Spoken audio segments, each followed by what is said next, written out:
Some students have a fixed mindset. They believe that their basic intelligence is just a fixed trait.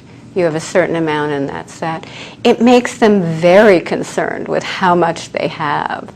Before they do a task, they think, am I going to look smart? Am I not going to look smart? And they base their activities on whether their intelligence will be shown to advantage. Other students think, that's wrong. My intelligence is something that I can develop my whole life through passion and studying and education. So then we decided, what if we taught students the growth mindset? We developed an 8-session workshop. Half of the students in the study got this 8-session workshop of study skills and a growth mindset. The other half got all study skills. The study skills were great. We thought they were motivating. They did no good whatsoever.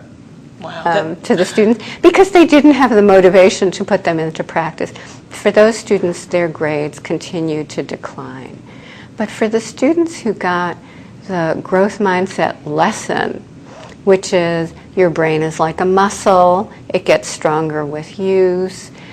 They learn that every time they learn something new, their brain formed new connections over time.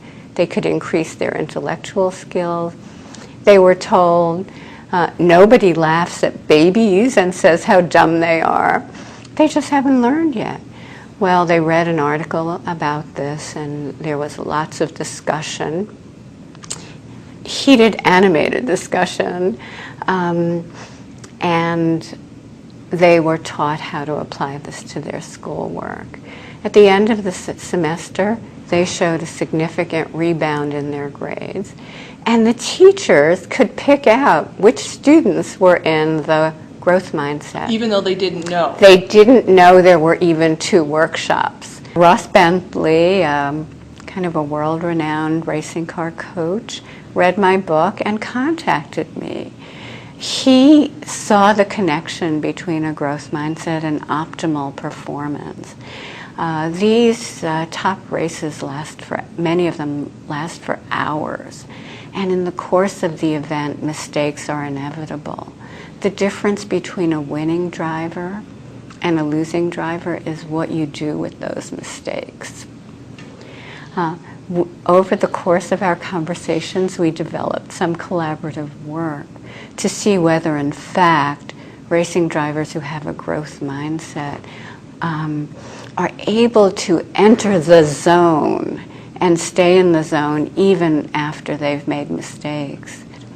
It's so important in the business world for people at all levels to believe in growth, the growth of skills, to be able to admit mistakes and overcome them. You can't keep up with this changing world if you can't grow and can't learn. So that's one very important application. But the other is, you can't be a mentor, a good mentor, without having a growth mindset. And so it tells you how one group is really going around the world curious to learn, and the other is going around the world wanting to feel smart. When it comes to your brain, don't lock down. Keep those neurons connecting.